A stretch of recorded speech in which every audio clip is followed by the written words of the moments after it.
Kí ló ń ṣẹlẹ̀ sí arábìnrin tí wọ́n ń pè ní Biola Adékúnlé? Kí ló ń ṣẹlẹ̀ láàrin òun pẹ̀lú ọkọ rẹ̀? Ọ̀rọ̀ yìí kò yé wa mọ́, ọ̀rọ̀ yìí kò lè tojú sú wa báyìí. A kò mọ nǹkan tí ó ń ṣẹlẹ̀ láàrin òun pẹ̀lú ọkọ rẹ̀. Lóòótọ́ kì í ṣe pé wọ́n ti jà, ṣùgbọ́n ó sì nǹkan kan tí ó ń ṣẹlẹ̀ láàrin àwọn méjèèjì.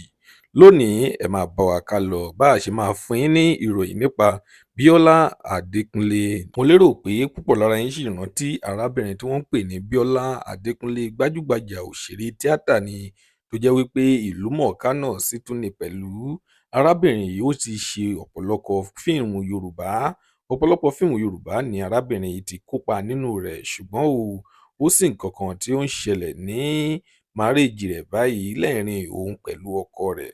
Ó sì nǹkan kan tí ó ń ṣẹlẹ̀ láàrin wọn o. Ẹ máa bá wa kálọ ká lè fún yín ní ìkókó inú ìwé ìròyìn náà. Ẹ wá nǹkan fìdílé ká lè fún yín ní kúlẹ̀kúlẹ̀ ọ̀rọ̀ náà. Ìròyìn nípa Biola Adékúnlé òun là mú wá fún yín lénìí. Ẹ máa bá wa kálọ kẹ́ lè gbọ́ kókó inú ìwé ìròyìn náà. Tó bá jẹ́ ìgbà àkọ́kọ́ tí ẹ ń wo fídíò wa nìyí, ẹ jọ̀wọ́ ẹ tẹ subscribe button láti máa rí púpọ̀ lára àwọn fídíò wa wò. Ojú tí ẹ fi ń wò wá kò ní fọ́, etí tí ẹ fi ń gbọ́ wá kò ní di láṣẹ Èdùmàrè.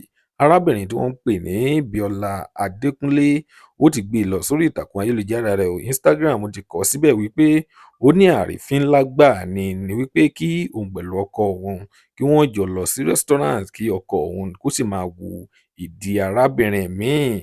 Ó ní ìdí nìyí tí ó fi gbá etí ọkọ òun ní àwùjọ, ṣùgbọ́n àwọn ọ̀pọ̀lọpọ̀ àwọn fans ni wọ́n ti ń sọ wípé kì í ṣe nǹkan tí ó yẹ kí ó ṣe nìyí. Wọ́n ní ìgbésẹ̀ tí ó gbé yẹn, wọ́n ní ìgbésẹ̀ tí ó dáa ni. Wọ́n ní kò yẹ kí arábìnrin yìí kí ó fọ́ etí ọkọ rẹ̀, kí ó gbá etí ọkọ rẹ̀ ní àwùjọ tí àwọn olóyìnbó ń pè ní public. Wọ́n ní kò yẹ kó ṣe bẹ́ẹ̀ o.